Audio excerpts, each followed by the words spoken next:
Imagine discovering that an old sports collectible you've ignored for years is suddenly worth tens of thousands or even hundreds of thousands of dollars. It sounds impossible, but that's exactly what happened in these incredible Antique Roadshow appraisals. Welcome to Antique Discoveries. Today, we're uncovering forgotten football memorabilia, rare basketball collectibles, historic baseball treasures, and sports artifacts with stories far bigger than anyone expected. Some were family keepsakes, some were gathering dust in storage. But when the experts revealed their true significance and astonishing value, everything changed. If you're going to insure it, Insurance, okay. I would insure it for at least $1 million. Are you serious? I would insure this for no less than $25,000. What if the most famous trophy in England wasn't originally created for football at all? It sounds impossible, but that's exactly the question that stopped Antique Roadshow experts in their tracks when they examined the FA Cup. This isn't just the trophy of a football competition.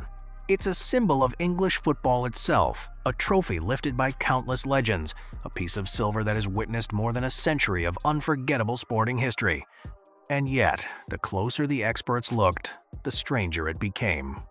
Having looked at this fairly recently, I noticed that it's embossed with fruiting vines. Now, why would you have fruiting vines embossed on a football trophy? You would normally expect to see a football stuck on top. Somewhere. Yeah. All across the trophy were decorative grape clusters and winding vines. No football, no players, nothing that clearly suggested it had been designed specifically for the world's most popular sport. Then the expert offered a theory that surprised everyone in the room. Now, I might be banned from every football ground in the country for saying this, but I suspect this might have been an off-the-shelf piece, that it was not specifically made. In other words, England's most famous trophy may have started life as something completely ordinary. Perhaps a wine cooler, perhaps a champagne bucket, perhaps simply a decorative silver vessel sitting in a shop window. But history is sometimes made in unexpected ways. The original FA Cup from 1872 disappeared long ago, and later versions were eventually replaced. Then, in 1911, the trophy sitting before the experts was introduced. From that moment on, it became one of the most recognizable sporting trophies in the world. Generations of footballers have lifted it in triumph. Champagne has been poured into it. Historic moments have unfolded around it, but one question still remained. What is an object like this actually worth? This is probably, along with maybe the Wimbledon trophy, the most famous cup in the country. I think quite comfortably this has got to be worth well over £1 million. A figure large enough to astonish even seasoned collectors. But the biggest surprise was still to come.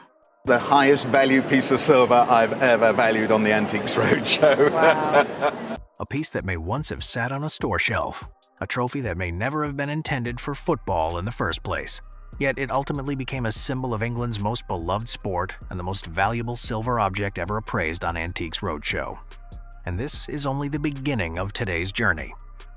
What if the most important baseball collection you've ever seen wasn't sitting in a museum or the Hall of Fame, but had remained in an ordinary family's possession for more than 140 years?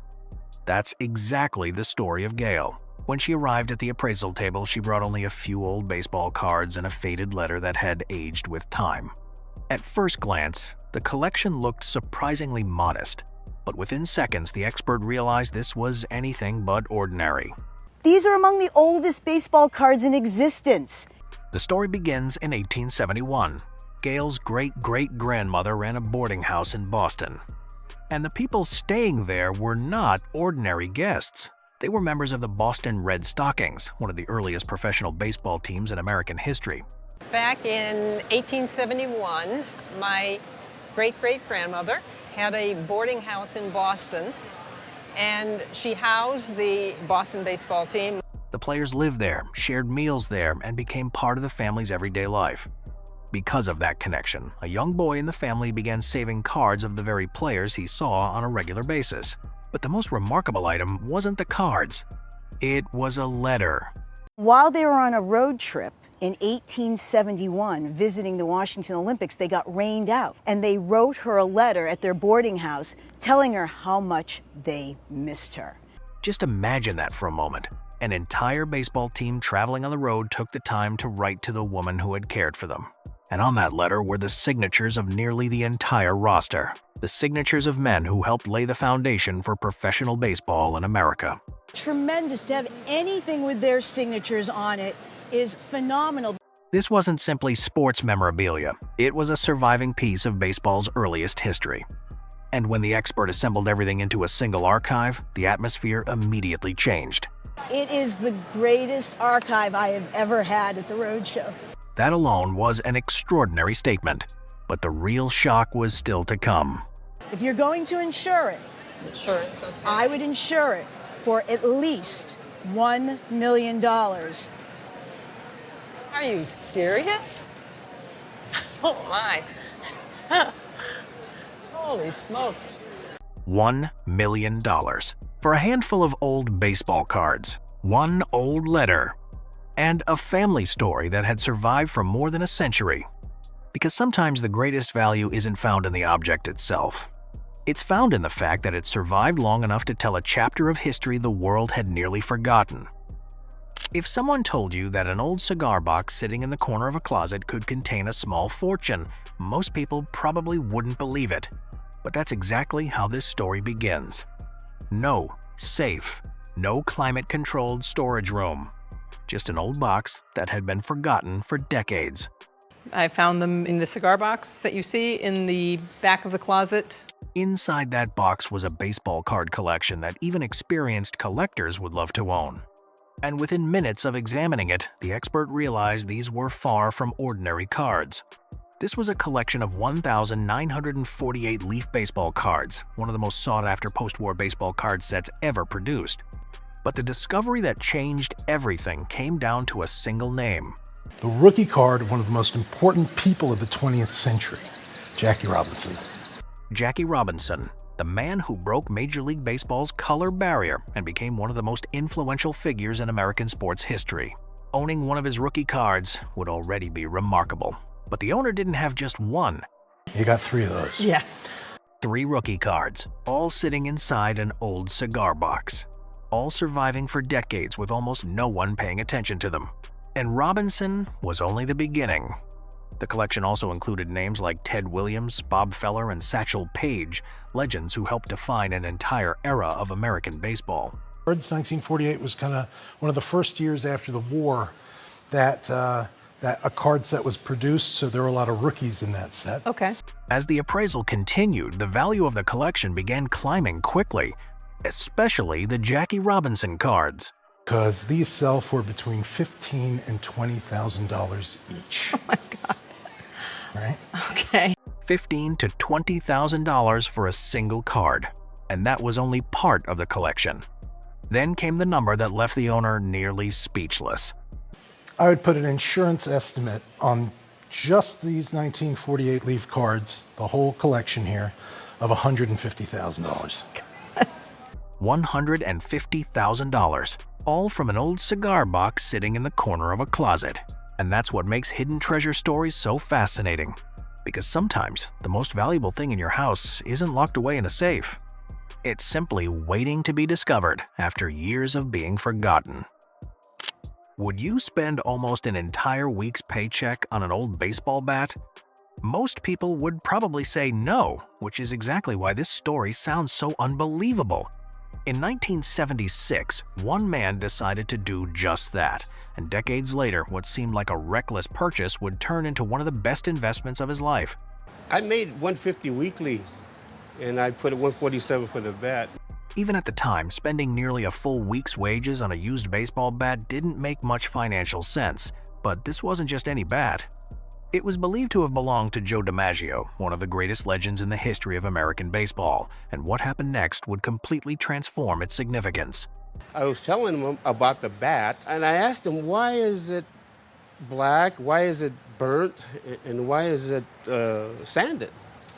He said, well, you got my bread and butter bat.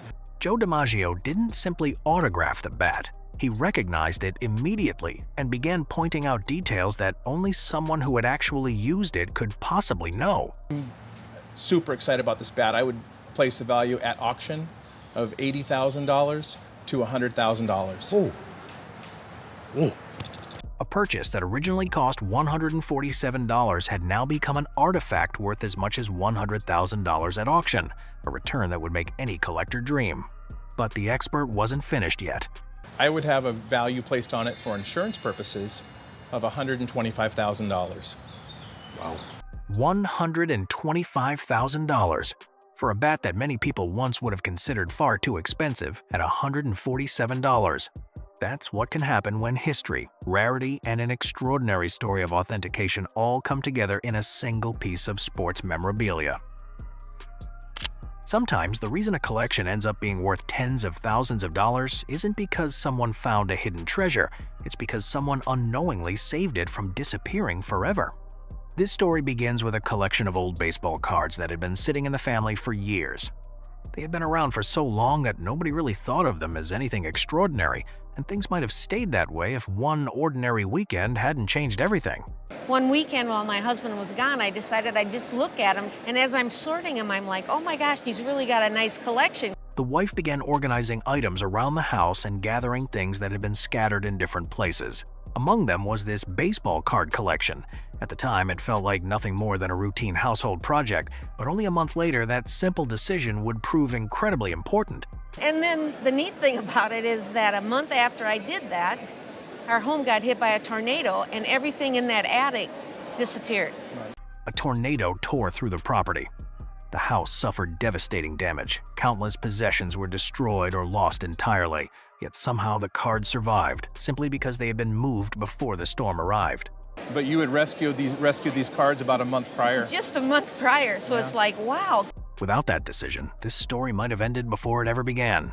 Instead, the experts now had the opportunity to examine the collection card by card, revealing names like Ted Williams and Jackie Robinson, before arriving at the card that immediately captured everyone's attention: Mickey Mantle. So last card we have is the 1952 Topps Mickey Mantle rookie card. Right. In the world of baseball cards, few names carry more weight than Mickey Mantle. A single card can dramatically change the value of an entire collection, which is why the owner's expression changed as soon as the expert began discussing its potential. So this one, I assigned a numerical grade of 5. We put an auction value on that one of $30,000 to $40,000. You're kidding. Seriously. Yeah.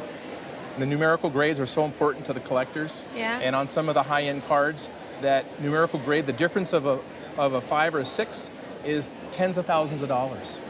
Oh, wow. Yeah. But let's just say if I was too strict and it was to grade a 6, then we would be looking at $80,000 to $120,000. Oh my God. Even without reaching that higher grade, the collection's value was still remarkable.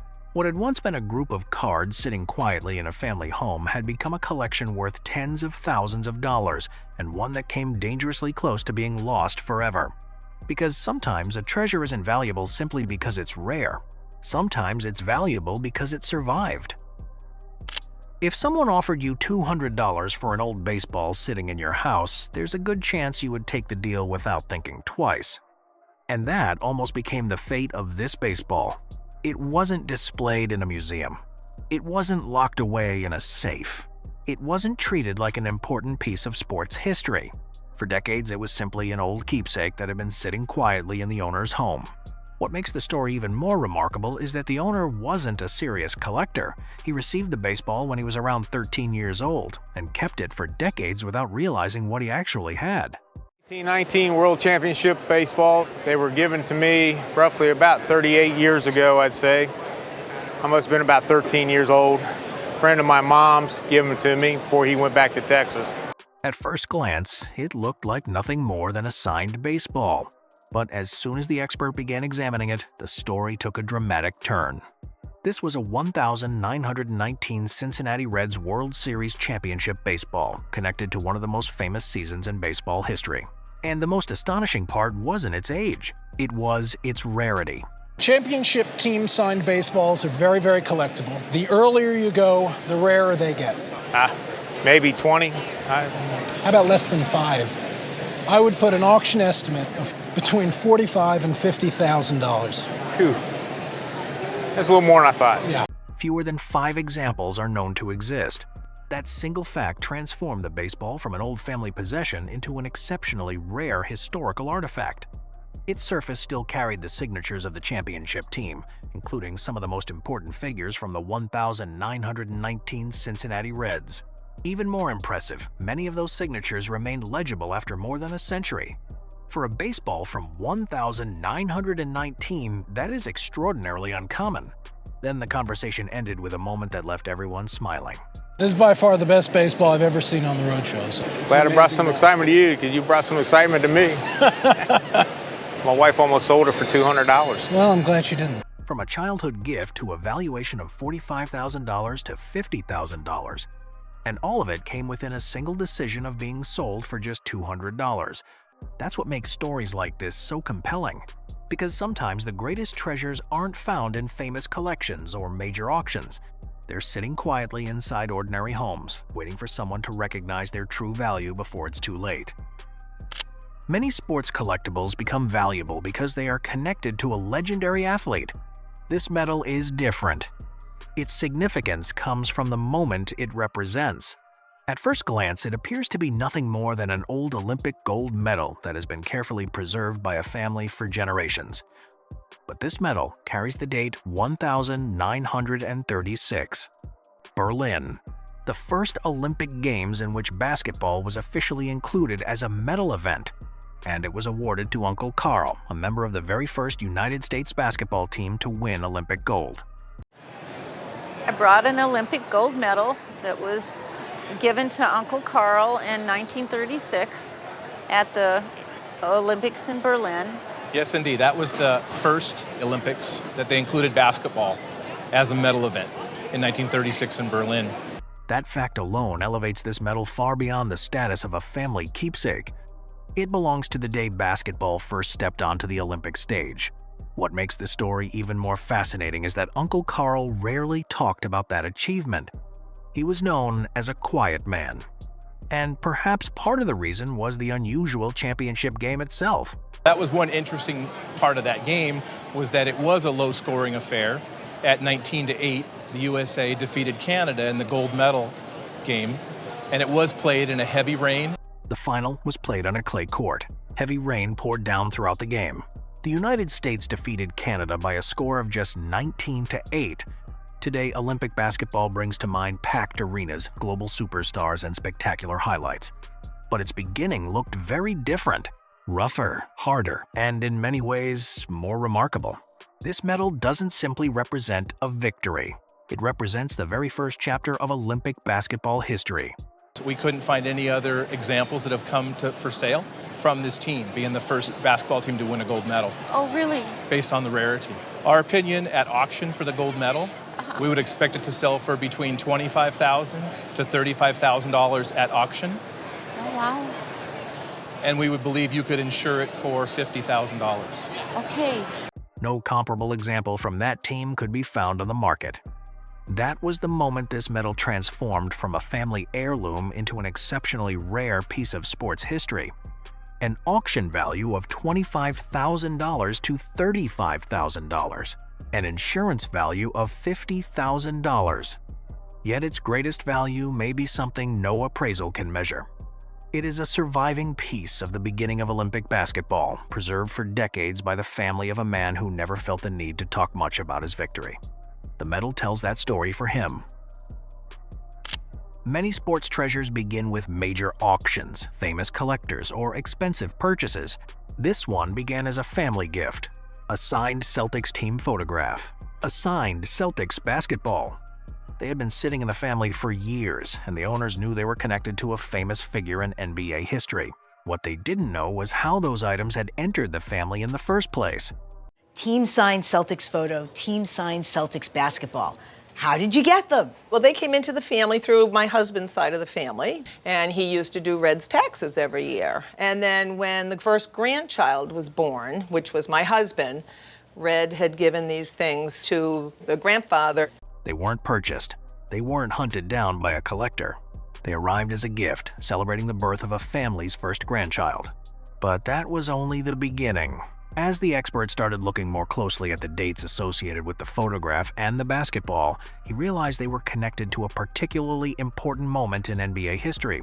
This photo is the birth of the Celtics dynasty, but Auerbach was really the architect of that. So this photo is 56-57.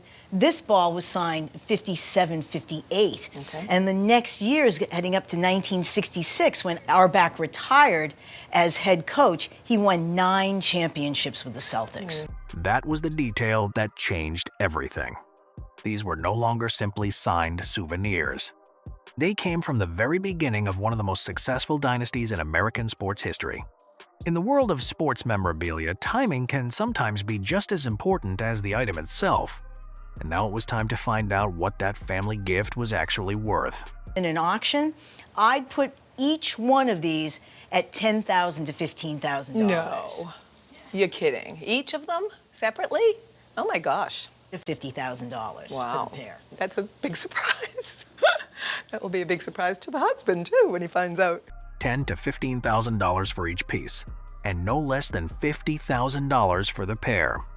What seemed like a simple family gift turned out to preserve a moment when the Celtics were just beginning their rise to legendary status. Sometimes sports history doesn't arrive in a trophy case. Sometimes it arrives as a gift exchanged between friends. If you came across an old calendar that had once been found hanging on the back of a barn door, the last thing you'd probably expect is a piece worth tens of thousands of dollars. The owner of this item felt exactly the same way. He bought it online more than a decade ago simply because he thought it was an interesting piece of Red Sox memorabilia. In fact, he wasn't even completely convinced it was authentic. It's a 1917 baseball calendar. I found it online. It was at least 10 years ago, maybe longer than that. And they said it was real. I didn't think it was really real. It was found on a back of a door in a barn. Stories like that don't usually lead to anything extraordinary. But as the expert began studying the calendar more closely, one detail immediately stood out. It wasn't the advertising. It wasn't the condition. It wasn't even the age. It was the face staring back from the calendar itself. This team, 1917, had a great left-handed pitcher, and his name was Babe Ruth. That's right.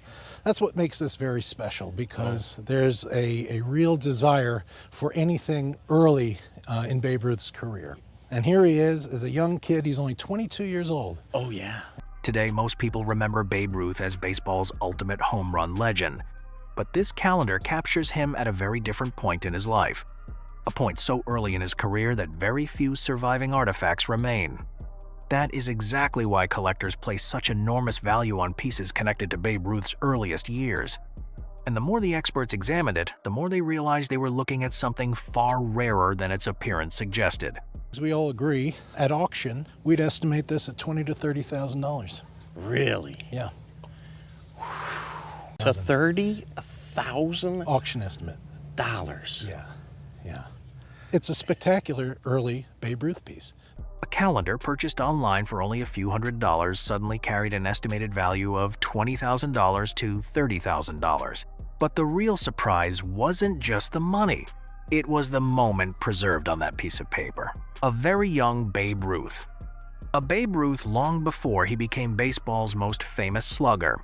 And a calendar that once hung unnoticed on the back of a barn door had somehow become a rare surviving glimpse of a legend while he was still writing the opening chapter of his story. Most people assume that the cleaner and newer a sports collectible looks, the more valuable it must be. But game-worn memorabilia follows a very different set of rules, and this jersey is a perfect example. It was faded, heavily worn, covered in signs of use, and looked so unimpressive that the owner's wife once suggested it would be more useful as a cleaning rag than as something worth preserving. What have you been doing with it? It's been folded up inside a box in my closet at my parents' house. When I opened it up and my wife saw it, she was like, "Is that your high school football jersey?" And I, of course, told her no, and she was like, "We just need to turn that into a rag and use it to wipe down some of the furniture." Fortunately, that never happened, because once the expert began examining the jersey, he quickly found details that collectors care deeply about. Details that have nothing to do with appearance and everything to do with authenticity. This jersey, it's from around 1969, 1970, Okay. which were prime years for Right. Gale Sayers. Okay. Right down here, we have King O'Shea. This was the manufacturer. You also have the size, 46. That was Gale Sayers' size. Piece by piece, the story started coming together. The manufacturing details matched the period, the tagging matched the team, and even the size matched Gale Sayers himself. Yet the strongest evidence wasn't found on the label at all. It was found in the condition of the jersey. Now, as you can see, this jersey's pretty dirty. Right. There's a lot of sweat. There's a lot of blood. There's a lot of repairs, team Right. repairs. This jersey's been torn apart. Right. It's been through war, battles, Yeah. more than one. To an average person, those stains, repairs, and tears might look like damage. To serious collectors, they tell a completely different story, because they prove that the jersey wasn't sitting on a shelf, it was on the field, surviving the punishment of real games. Now, it does have some issues, okay? The 0 on this sleeve right here is missing, okay? That probably got torn off too, but that makes it better. That's what collectors want. That's what everybody wants. Yeah. That's the history. That's the NFL. That single statement captures the entire appeal of game-worn memorabilia. The tears, the missing pieces, the bloodstains, and the repairs aren't flaws to hide. They are the history collectors hope to find. This jersey, I would estimate at least $20,000 to $30,000, Oh, Roger. Oh my gosh. I'm glad my wife didn't turn it into a rag. I am too, man. Man. What had once been mistaken for an old rag turned out to be a jersey worth between $20,000 and $30,000. And that's what makes this story so memorable. The very things that made the jersey look worn out were the same things that proved it had lived a real life on the field, transforming an old piece of fabric into a genuine piece of NFL history. This story begins with a family box. At first glance, there was nothing inside that immediately looked extraordinary. Instead, it contained a collection of small keepsakes that had been passed down through generations, all connected by a single name that most baseball fans today would probably never recognize. My great-great-uncle, Leslie NUNAMAKER, played professional baseball from 1911 to about 1920 with teams like Boston Red Sox, New York Yankees, St. Louis Browns, and Cleveland Indians. And this is some of his... Yes, it is. What made the collection interesting wasn't one spectacular artifact standing on its own. It was the way the pieces worked together, preserving the life of a player who spent his career during one of the most important eras in early professional baseball. As the expert moved through the photographs, documents, and personal memorabilia, one item slowly emerged as the centerpiece of the entire collection: a championship medal. And finally, we have a 1912 Boston Red Sox championship medal. And this was awarded to your great-great-uncle.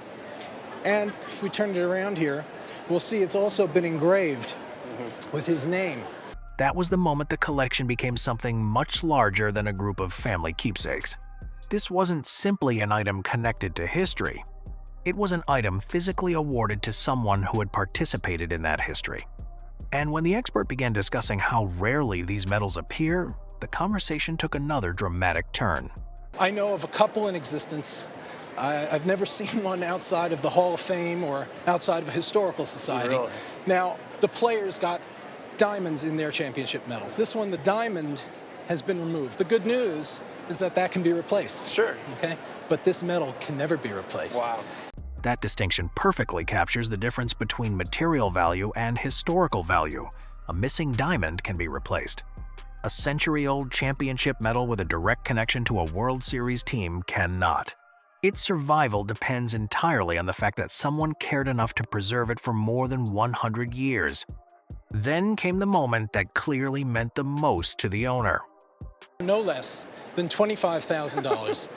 Yeah, that's wonderful. It's just great. What's that one worth? That's probably worth, 20 grand. $20,000. I got a tear in my eye. The owner's reaction revealed that this was never just a story about money, because sometimes the most meaningful discovery isn't learning what a family heirloom is worth. It's realizing that a piece of your family's history has been quietly connected to the history of an entire sport all along. Sometimes the most valuable item in a house is the one everyone forgot was there. This story begins with an old diary that had been passed down through a family for decades. Nobody suspected it was hiding anything important until one day a small piece of paper was discovered between its pages, where it had remained unnoticed for nearly 60 years. My great uncle was friends with NILE KINNICK when he was in a fraternity brother at the University of Iowa. He gave it to me before he passed away, and he gave us the book A Hero Perished. It was NILE KINNICK's diary. Inside the book was this program, and for 59 years, my dad didn't know it, my grandfather didn't know it. The item turned out to be a program from the 1,939 Heisman Trophy presentation. By itself, it was a modest piece of paper that could easily be overlooked. What made it special was not the program itself, but the person connected to it and the story that followed his remarkable rise to fame. Ironic that 4 years later, he's enlisted in the Navy, he becomes a pilot, and his plane goes down in a training mission in the Caribbean Sea and he dies. It's the kind of story that transforms a sports collectible into something much more meaningful. This isn't simply a reminder of an outstanding football season. It's also a reminder of a life that ended far too soon. Items connected to NILE KINNICK carry a unique emotional weight because they represent both achievement and loss, and that's what gives a small program like this a significance far beyond its size. Put an auction estimate of $8,000 to $12,000. Wow. Cool. The fact that they were friends is the most important thing to me. I'd insure it for $20,000. Okay, that's awesome. An auction estimate of $8,000 to $12,000. An insurance value of $20,000. Those are impressive numbers for something that sat unnoticed for 59 years. But the owner's response revealed what mattered most. Sometimes the greatest value in memorabilia isn't the signature or the appraisal. It's the connection it creates between an ordinary family and a person whose story continues to be remembered long after he was gone. Today, if you want an autograph from a famous football player, you can often buy one online with just a few clicks. Decades ago, things were very different. If you wanted to meet your heroes, you had to find them yourself, and that is exactly how this collection was built, not over a few months, but over years of dedication from a young football fan who was willing to go wherever the players happened to be. Oh, I was about 12 or 13. I went down to Chelsea and then I found out I could get them down to hotels and from trains and all that, you know, different things. Every autograph in this collection represents time, patience, and determination. There were no organized signing events, no social media updates revealing where players would appear, and no shortcuts. There were only long waits outside hotels, train stations, and team stops, with the hope that a football legend might eventually walk through the door. As the years passed, the collection continued to grow. What makes the story even more remarkable is that the owner never viewed these signatures as treasures. And when you take them out, I used to sell them as well. You used to sell them? Yeah. You sell them at the ground? Yeah, yeah. Very good. And how much were you selling them for? About a penny a top. That was the price he used to charge for some of the signatures when he was young. At the time, nobody could have known that many of the names written on those pieces of paper would eventually become part of English football history. Yet, as the decades passed and those players became legends, the collection changed with them. You know, it's a great personal collection, and I'm quite sure, you know, it's got too many memories to want to sell it. However, one of the things that one has to try and work out is, you know, what on earth is it all worth? Obviously, one would have to go through them all very carefully, but you know, I would be amazed if you haven't got somewhere between £6,000 and £8,000 to sell, really? and you know, you ought to insure them for really quite a bit more than that. What began as autographs that once sold for a single penny had grown into a collection worth between £6,000 and £8,000. But this story is about far more than money. What makes the collection special isn't simply the famous names written on the pages. It's the fact that every signature is tied to a real memory, a real journey, and a young fan who spent years chasing the chance to meet the football heroes he admired most. Many valuable sports collectibles have fascinating origin stories. But sometimes the most important part of an item's history isn't the athlete who used it, it's the person who preserved it. This case begins with a source that few people would ever expect. Can you guess who ended up safeguarding these pieces of baseball history? Sid actually was a dry cleaner in Baltimore, and he was I think the designated dry cleaner for the Baltimore Orioles. For years, he worked closely with the team and eventually held on to several bats that had once belonged to Orioles players. After he passed away, the bats stayed in the family, much like countless other inherited items that sit in closets and storage rooms for decades. No one was entirely sure what they were worth. In fact, no one even knew whether they were anything special at all. That changed the moment the experts began taking a closer look. These were actually game-used bats, and we know that because there's a number stamped on the end. And we also know that we can match that number to the Louisville Slugger archives and be able to say what's the exact length, what's the exact weight, who was it made for and shipped to. Handwritten numbers also tell us that they were in the bat rack and ready to use during the game. Suddenly, the story became much bigger. The stamp numbers led directly to Louisville's Slugger records, while the handwritten markings provided another layer of evidence that these bats had actually been prepared for game action. These weren't display pieces. They weren't souvenirs. They were bats that had been on the field. And once the players connected to them were identified, the values began climbing quickly. The Boog Powell game-used bat would sell for $1,000 to $1,500. Wow, that's fantastic. The Frank Robinson bat would bring $5,000 to $8,000. No way. Yes way. Oh, that's fantastic. Let's talk about the Brooks Robinson bat. $10,000 to $15,000. Oh my gosh. Each bat carried its own story, and with each famous name, the collection became more valuable. From Boog Powell to Frank Robinson and finally Brooks Robinson, the numbers kept rising, leaving the owner struggling to keep up with the estimates. What's remarkable is that the entire journey began with someone working behind the scenes rather than on the field. A dry cleaner. Yet that connection was enough to preserve artifacts that collectors today would gladly pay tens of thousands of dollars to own. That's the power of provenance. And it's also why some of the best hidden treasure stories begin in places nobody would ever think to look. At first glance, this jersey looks less like a valuable sports collectible and more like something that has been completely ruined. It's covered with cuts, holes, and damage, and unless you know the story behind it, it's hard to imagine that every one of those marks was put there on purpose. Joe came up to me. He had 4 of these jerseys nicely folded in a neat little pile and a pair of scissors, and he asked me to cut holes all throughout them. I'd been with the Colts since I was 11, working at games and helping out, and so I'd never had a player ask me to do this. I was confused, but he explained it to me. They're tearaway jerseys. The person telling the story was just a teenage ball boy at the time. When Joe Washington handed him a pair of scissors and instructed him to cut holes throughout the jersey, he had no idea why. What he later learned was that tearaway jerseys were designed to rip more easily when defenders grabbed them, giving running backs a better chance to break free during a play. That detail alone would have made for a memorable story. But what makes this jersey truly unusual is that its current owner wasn't simply connected to it after the fact. He actually helped prepare it before it ever reached the field. Joe ended up being involved in 3 touchdowns in the 4th quarter alone. He threw for 1 on a halfback option, he caught a touchdown pass, and with a minute and change left, he ran a kickoff back 90 yards to win the game for the Colts. To this day, only player ever to do that.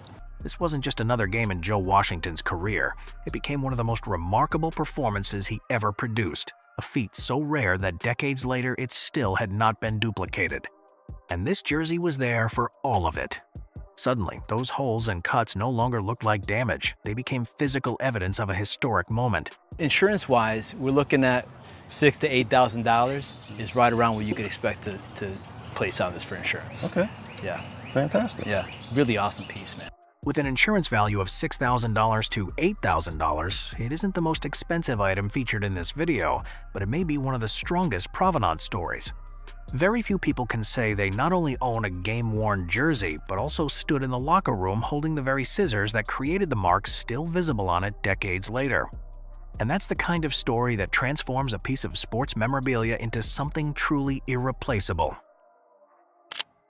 If you placed 2 signed basketballs in front of most collectors and asked which one was worth more, many of them would probably get the answer wrong. That's exactly how this case begins.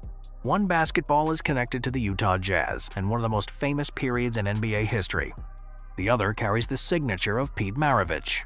At first glance, the choice seems obvious, But in the world of sports memorabilia, the most famous item is not always the most valuable one. I actually had some friends that acquired it from their parents, and they appreciated the value, but they didn't really want to haul it around. And how did you get the Pete Maravich signed ball, Lauren? My grandfather won it at a church raffle, and he wasn't a big sports fan, so I was the one that got it. Neither basketball came from an auction house. Neither was purchased as a major collectible. One came through friends. The other came from a church raffle. The kinds of stories that rarely sound like the beginning of a hidden treasure. But as the experts looked more closely, they began focusing on what these basketballs actually represented. Stockton hit a three-pointer with 40 seconds left. And, it tied the game, and the Bulls realized they had to do something. Jordan stole a pass, and the shot that you see all the time is him jumping up, hitting a 20-footer with just 5.2 seconds left and winning his 6th and final championship as a Bull. It's one of the most replayed moments in basketball history, a game that virtually every NBA fan recognizes. For that reason alone, the Utah Jazz basketball carried obvious appeal. But as the appraisal continued, the story began moving in an unexpected direction. Because the memorabilia market doesn't always reward the most famous moment, sometimes it rewards the rarest survivor. This basketball, I would probably insure it, Jason, for probably about $800. Now, the Maravich basketball, they're very, very rare. If I were insuring the Maravich ball, I would probably put a value of about $7,000. Holy cow. $7,000. $800 compared to $7,000. A gap large enough to leave the owner stunned. The basketball connected to a legendary NBA Finals wasn't the star of the story after all. The real star was the ball that had once been handed out as a prize at a small church raffle. It's exactly the kind of twist that makes sports memorabilia so fascinating. Fame may attract attention, but rarity is often what determines the final value. Most of the treasures featured in this video became valuable because they were passed down through generations or survived decades tucked away in attics and closets. This bat followed a very different path. It wasn't discovered in a forgotten box. It wasn't inherited as a family heirloom. Instead, it was built one signature at a time over many years, and what makes that story remarkable is that the man collecting those signatures was never doing it for money. I picked it up in Think Big in Manhattan in the early 80s, so I've been collecting Hall of Fame autographs and putting them on there as I went. I always brought my children with me, my 3 boys, and it was a great time. So, a lot of family memories. And how many signatures are on your bat? 80 signatures. 78 are Hall of Famers now. 80 signatures, 78 Hall of Famers. That's enough to make any baseball fan stop and take notice. But the real significance of this bat isn't simply the number of names written on it. It's the way those names were gathered, because every autograph represents a trip, a meeting, and a memory shared along the way.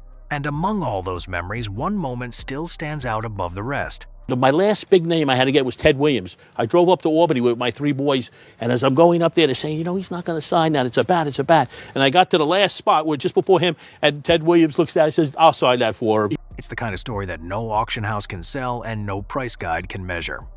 As the appraisal continued, the expert realized that this collection possessed something many signed collectibles never have. Not only were you personally witnessing the signatures, but then you also took photographs like you brought and shared with us today. Oh, I got photographs for pretty much everyone. In the world of sports autographs, provenance can be just as important as the signatures themselves. Every photograph adds another layer of authentication, and every documented encounter strengthens the story behind the bat, making it stand apart from countless other multi-signed memorabilia pieces on the market. At auction, I'd expect it to sell for at least $4,000 to $6,000. With an auction value of $4,000 to $6,000, it isn't the highest appraisal in this video. But it may be one of the most meaningful. Because in the end, this Louisville Slugger preserves more than the signatures of baseball legends. It preserves decades of road trips, conversations, shared experiences, and memories created between a father and his 3 sons, all captured on a single bat. Many of the hidden treasures featured in this video were discovered through luck. This case, however, began with something much simpler, a friendship that lasted for years between a college professor and the family of one of his former students. A friendship that eventually took the form of what seemed like an ordinary gift.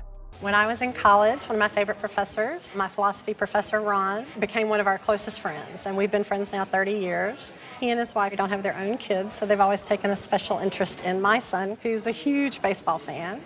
And when he was 8 or 9 years old, they noticed he was collecting baseball cards. So they said, hey, we've got some baseball cards. At first, it was just an old box of cards that had been sitting around for years. Nobody talked about value and nobody mentioned Hall of Famers hiding inside. But as soon as the family started looking through the collection, one question immediately came up, the same question that baseball collectors have been asking for decades. My dad was a huge baseball fan, and he said, stop what you're doing. Is there any Mickey Mantle card in there? And so that was the first thing I looked for, and we didn't have any Mickey Mantles. There was no Mickey Mantle. For many collectors, that would have been disappointing news. But collections don't always need the biggest name to become valuable, and the deeper they dug into the box, the more they realized they were holding cards featuring players whose importance was far greater than they initially imagined. You've got the Sandy Koufax rookie, you've got 2 of them. Yeah. Did you know any of this information when you were picking them? I tried to make educated guesses. I looked on the back of the card, and if they only had 1 year of data represented, I figured that must be their rookie card. What makes the story even better is that the owner wasn't an expert. He wasn't following a guidebook or relying on years of collecting experience. He simply used common sense, studying the statistics on the back of the cards and making educated guesses. As it turned out, many of those guesses were correct, and that's when the true significance of the collection began to emerge. At auction, these that we selected, and you have more, but we selected just these, are worth $3,000 to $5,000. Oh, wow, that's awesome. These 3 in particular, Hank Aaron's rookie cards, can each sell in this condition for around $800. Okay. With an auction value of $3,000 to $5,000, the collection proved to be far more valuable than anyone expected from a simple gift. Yet the most memorable part of this story isn't the appraisal. It's the fact that everything began because a professor noticed a young boy who loved baseball and decided to share part of his own collection with him. Sometimes hidden treasures aren't found because someone goes looking for them. Sometimes they appear because someone thought of you when it was time to give them away. If there is one formula that appears again and again on Antiques Roadshow, it goes something like this: a second-hand store, an overlooked item, and a buyer who has absolutely no idea how lucky they are about to be. This case follows that formula perfectly, beginning with an old football sitting on a shelf in a thrift shop, purchased for a price so small that most people wouldn't have thought twice about it. I bought it at a second-hand shop here in Maine. How much did you pay? $10. $10. That number alone is enough to get people's attention. Because in the world of sports memorabilia, the difference between an ordinary object and a hidden treasure often comes down to one simple thing: who signed it. And on this football were 3 numbers that meant far more than they first appeared to. 12 is Bob Greasy, the 13 is Dan Marino, and the 39 is Larry Zonka. All 3 Hall of Famers. They've had a lot of great players, but to this day, the only 3 numbers that have been retired have been Greasy, Marino, and Zonka. These weren't just famous signatures. They belong to 3 players whose names are woven directly into the history of the Miami Dolphins. What made the football especially appealing was the fact that all 3 appeared together on a single piece, creating exactly the kind of combination longtime Dolphins fans rarely encounter. The irony, however, was that the owner wasn't even a Dolphins fan, which made the appraisal far more entertaining than anyone expected. We think that at auction, this piece would sell for about $2,500 to $3,000, okay? You could insure it for considerably more. You could insure it for about $5,000, okay? Whoa. Whoa, okay. Wow. I think I'm just becoming a Dolphins fan. What began as a $10 purchase suddenly became a football with an insurance value of around $5,000, delivering the kind of surprise every thrift store treasure hunter dreams about. It wasn't the most expensive item featured in this video, but it perfectly captured why hidden treasure stories remain so compelling. An old football sat unnoticed on a secondhand store shelf until the right person picked it up, and years later discovered that he had unknowingly taken home a piece of Miami Dolphins history for just $10. When people think of Michael Jordan, they usually think of the NBA, championship banners, game-winning shots, and some of the most iconic moments in sports history. But the jersey in this case comes from a completely different chapter of his life, one that was brief, controversial, and fascinating enough to capture the attention of the entire sports world at the time. After stepping away from basketball at the very peak of his career, Jordan made a decision that very few people believed he would actually follow through on. He left the game that had made him a global superstar and set out to play professional baseball instead, creating one of the most unusual and memorable chapters in his legendary career. And of course, part of Michael's story is that after the '93 championship and the subsequent unfortunate murder of his father, he decided to take a sabbatical for 2 years and went and played baseball for the Birmingham Barons. That unique chapter is exactly what makes this jersey so appealing to collectors today, because while Chicago Bulls memorabilia exists in enormous quantities across the hobby, Birmingham Barons material represents a very small window of time that can never be repeated. Rather than celebrating Jordan at the height of his dominance, this jersey captures the moment he stepped away from everything familiar and challenged himself in an entirely different sport, which gives it a character and story that few other Michael Jordan collectibles can match. Of course, with an athlete as famous as Jordan, authenticity becomes one of the most important factors of all. The larger the legend, the larger the market for counterfeit memorabilia, which is why proper verification is critical before any serious valuation can take place. Whether it's baseball or basketball, Michael Jordan is still one of the most sought-after signatures. And I think $950 was a good investment because I would put an auction estimate on this today of at least $2,000 to $3,000. Oh, wow. That's great. Fantastic. A value of $15,000 to $20,000 is certainly enough to get the attention of any sports fan, but what makes this jersey truly memorable goes far beyond the number itself. It represents a rare moment in Michael Jordan's life when he was not standing on top of the sports world, but willingly starting over from the beginning and taking a risk that few superstars would ever dare to take. Before we wrap up this video, there is one question that is worth asking. If you have a baseball at home covered with the signatures of famous players, how do you know whether those signatures are actually real? It sounds like a simple question, but it is one that has confused collectors and families for decades. Some baseballs look almost perfect. The names are all there. The ink is still clear. Everything about them looks like a valuable piece of sports memorabilia. And because they look so convincing, many people never stop to question what they really have. That is until the baseball is brought in for appraisal. Okay, so now you know about the history of stamped baseballs, but how do you tell the difference if you don't have two side by side? Good question. So let's take a look. The most important thing is if you look at the stamped baseball, all the ink is the same.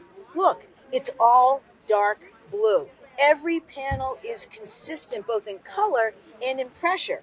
Let's look at the hand-signed baseball here with all the different individual baseball players. You've got different inks, you've got different shades of blue and black, and you also have different pressure points. So there'll be some light areas and there'll be some darker areas. That's the easiest way to tell the difference. That is the detail many people never notice. Real signatures are rarely perfect. Some lines are darker, some are lighter. Small variations appear naturally when a person puts pen to a baseball. Machine-stamped signatures, on the other hand, tend to be almost too consistent, too uniform, too perfect. That does not mean machine-stamped baseballs have no collectible value, but they are not the same as baseballs that were actually signed by the players themselves, and perhaps that is the perfect way to end today's video. Today, when people think of Olympic basketball, they think of NBA superstars, sold-out arenas, and games watched by millions around the world. But before all of that, there was a first team.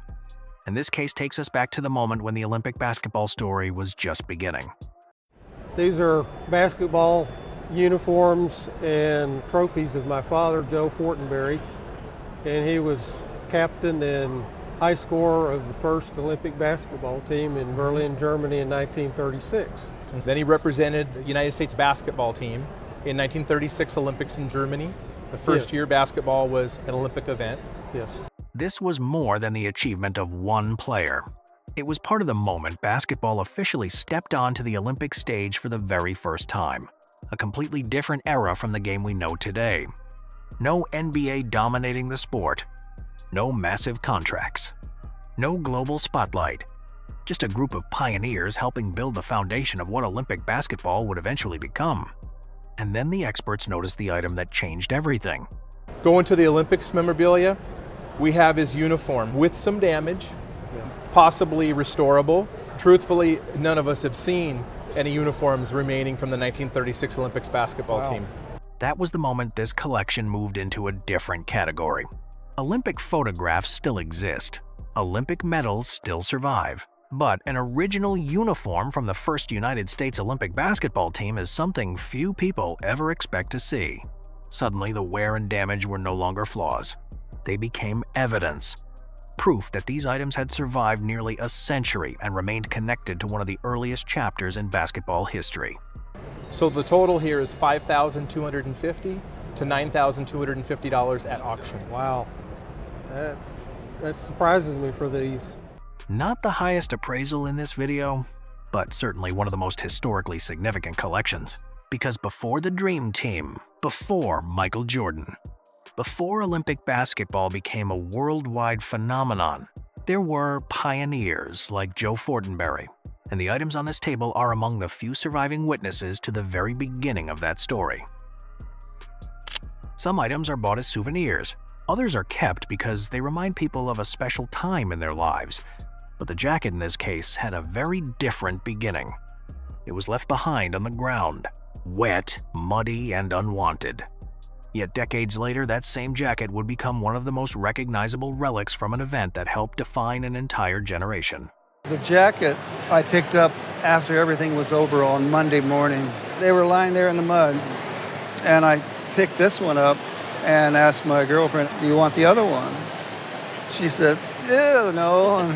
Without the story behind it, this would look like nothing more than an old jacket in a worn program.